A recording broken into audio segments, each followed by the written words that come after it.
Assalamu alaikum, туғаным қандайсыз? Сол жақшы, жұма марик болсын.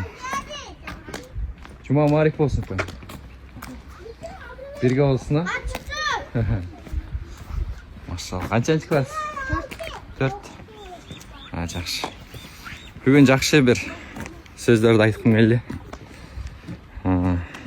Жұма күні көңіліңіз көтеруші. Көңіліңіз дайыма көтеріңкі болыңыз туған. Қайғырбаңыз, қапаланбаңыз. Қайғырсаңыз шул қылған күнөөңүзгө қайғырсаңыз болот, анан калгандарына. Мындай эле неме баягындай пайдасыз сөздөр болот го, кулактан да өткөрүп койсуң го. Ошондой эле бир кайгырчу нерсе келсе калган күнөөдөн башкачы.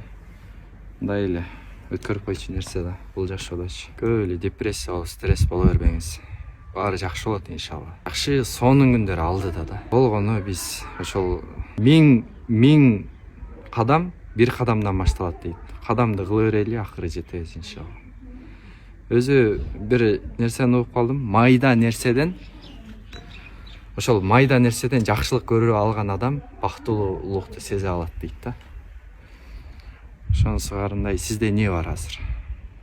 Кандай жакшылык нерсе бар? Ошону карап туруп шүгүр кылсаңыз Аллахка иншалла баары жакшы болот. Эч качан Аллахтан үмүт үзбөңүз. Аллах берүүчү зат. Аллах көбөйтүүчү зат. Аллах көрүп туруучу, билүүчү, рызкыны сизге бизге берүүчү зат да тууганым.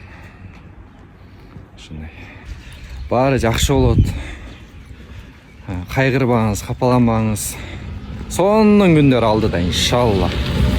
Assalamu alaikum. Tinch болыңыздар.